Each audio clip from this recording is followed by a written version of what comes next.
This tutorial is an introduction to MLA style and will help you learn how to format your papers and document your research according to MLA conventions. At the end of this tutorial, you will be able to identify the benefits of using a scholarly citation style to document your research, and you will be able to interpret the two components of MLA style references: in-text or parenthetical references, and the works cited citation. You'll also be able to start recognizing and differentiating among citations for commonly used resources: books, book chapters, journal articles, and websites. So, what is MLA style, and why do you need to use it? The MLA in MLA style stands for the Modern Language Association, one of several professional organizations that have published guides for formatting papers and documenting sources. MLA style is commonly used in humanities disciplines, and at Lesley, you will be expected to use it when you take courses in humanities subjects.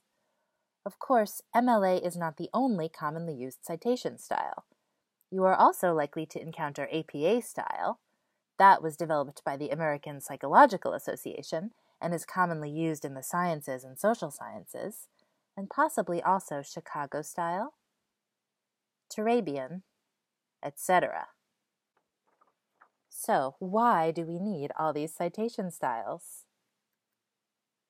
It is helpful to keep in mind that the basic principles of all citation styles are the same.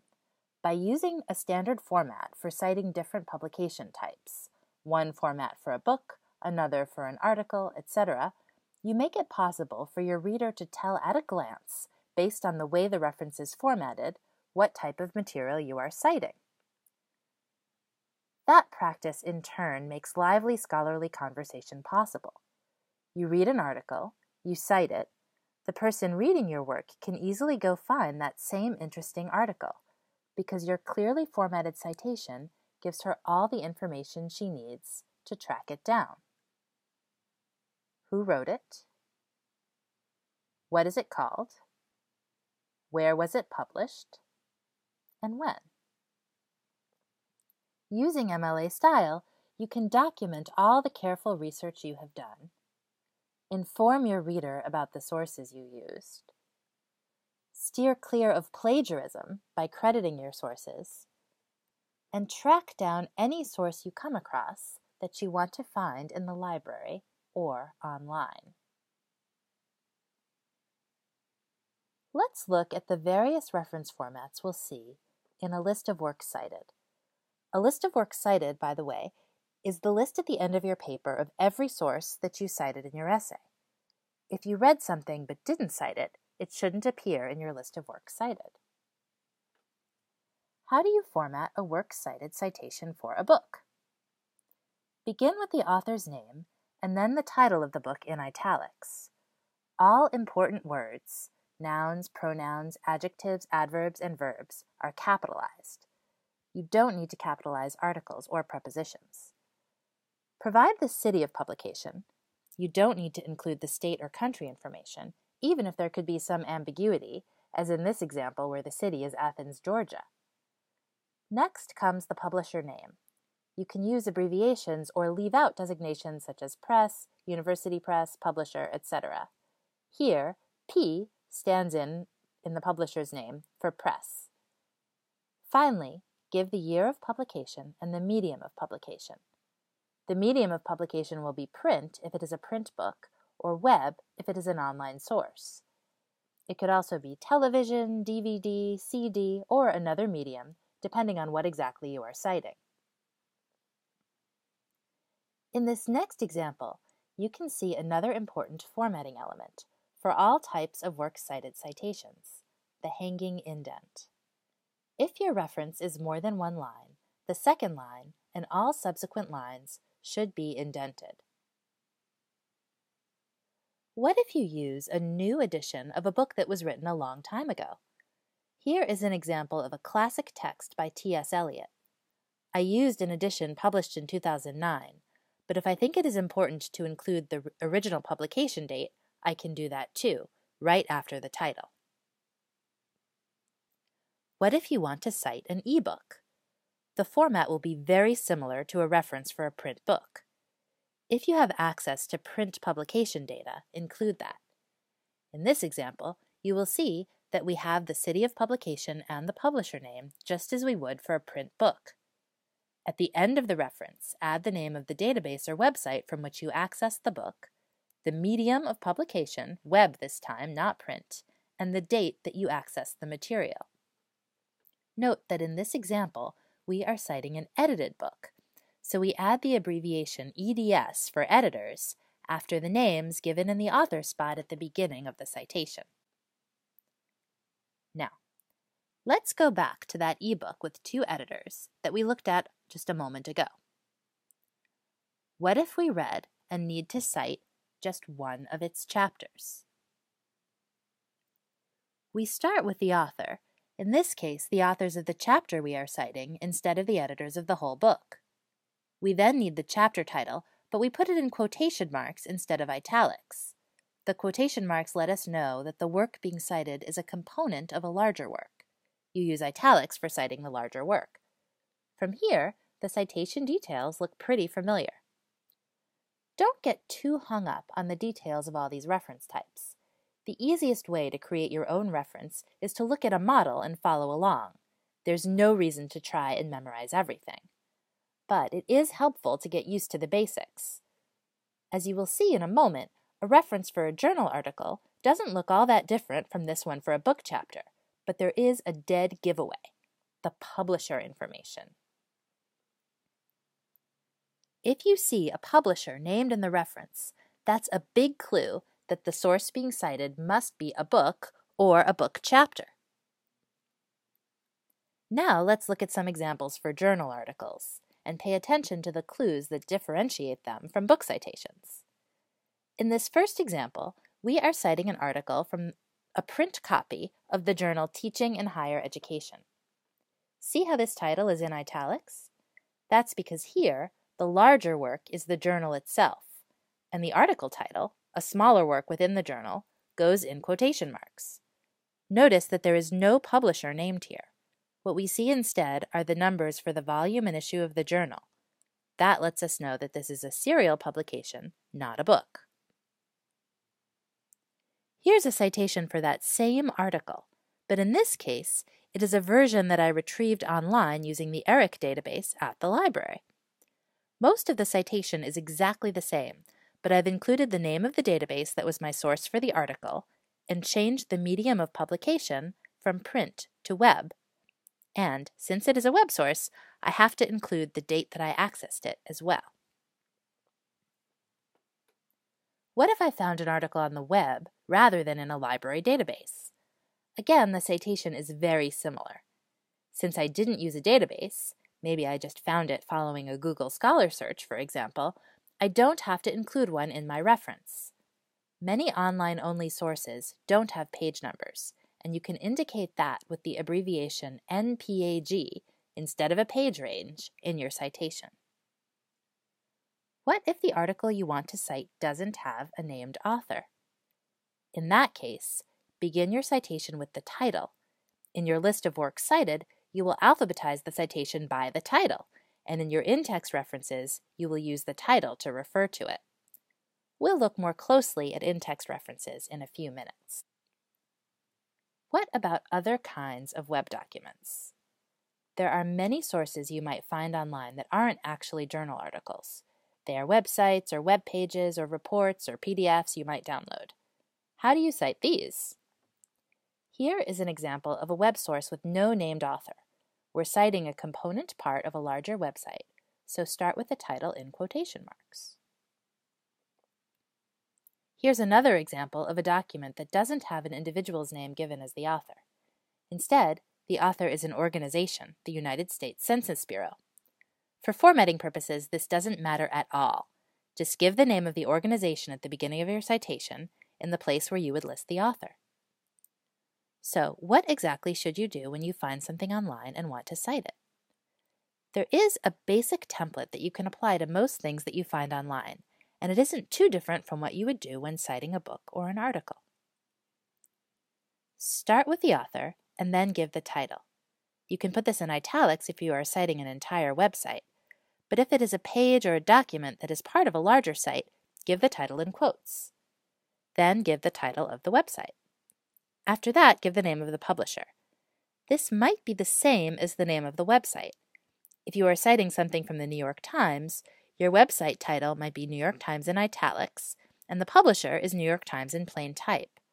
It may seem a bit repetitive sometimes to list the website name and publisher if they are the same, but don't worry, you are just following the current MLA guidelines. Again, remember, you don't have to memorize all this. You want to be able to recognize citations easily when you see them, but even the most experienced scholars and librarians consult the MLA manual or websites like Purdue University's OWL for help on how to format citations. Now it is time to put all these references together so that they form a list of the works you cited in your paper. The title of this list should usually be Works Cited, unless your instructor asks you to call it something else, such as a bibliography.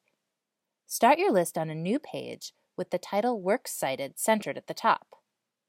Each reference on the list should be double-spaced with hanging indents and listed in alphabetical order by author's last name. If you don't have an individual author, alphabetize according to the first component of your reference: corporate author, editors, title if there is no author at all. Now, the list of works cited on its own is not enough to thoroughly document your research. Within your paper, you are quoting, paraphrasing, referring, and responding to the sources that you read. Your reader needs to know exactly where all those references came from, and this is where your in-text references come in. MLA style calls for in-text or parenthetical references in the text of your paper as a way to document your sources as you write about them. Parenthetical references don't stand on their own. They are a shorthand way of indicating a source, and they correspond with an entry in your list of works cited. There is not enough information in parentheses alone to document your source. So, references in the text of your paper must clearly point to a reference in your list of works cited. For example, let's say that one of our sources is this New York Times interview with Bill Clinton. Here's the reference, as it will appear in our list of works cited. And here's the parenthetical reference. When I see the author's name given in parentheses, I know that I can go to the list of works cited at the end of the paper and scan the alphabetical list of sources for Clinton. Then I'll know the exact source of the quote. In this example, you'll notice that there is only one piece of information in the parenthetical reference, the author's last name. In addition to giving the author's name, you should include a specific location for your quote in the reference if possible. Ideally, you give location information with a page number, but if your source has no page or paragraph numbers given, or if you are referring to the source in its entirety and not a specific quote from it, you will simply give the author's name in parentheses as shown here. What if I have two works by authors with the same last name? In that case, I need to differentiate them. Adding the first initial for each author will usually accomplish that. So, if I am using a source by Hillary Clinton, I can document that in my in-text reference, like this. The initials in my parenthetical references indicate that these sources were written by two different Clintons. Note that for the book by Hillary Clinton, I do have a specific page number on which my quote appears, and so I make sure to include that in my reference. Here is a slightly different example of a parenthetical reference using that same source. Notice that I have mentioned Mrs. Clinton's name in the text of my paper, leading up to my quote, so I don't need to repeat it in my parenthetical reference. I do still need a reference here indicating the page number on which my reader can find the quote. Now, what if I have a source that does not have a named author, as in this example? Then, an abbreviated version of the title can go in the parentheses. Do you always need a parenthetical reference? Not if you are referring to the whole work. If I want to discuss the film An Inconvenient Truth in my paper, I can simply name the film. I don't need to clutter my page with a parenthetical reference as well, since the film title, which is what my reader will need to look this up on my list of works cited, is mentioned in the text of my paper. The title provided in the text will point the reader to the entry in the list of works cited if she needs to track the film down. What if you read an amazing quote and want to use it in your paper, but you found that quote in a secondhand source? Whenever you can, you should try to take your material from its original source.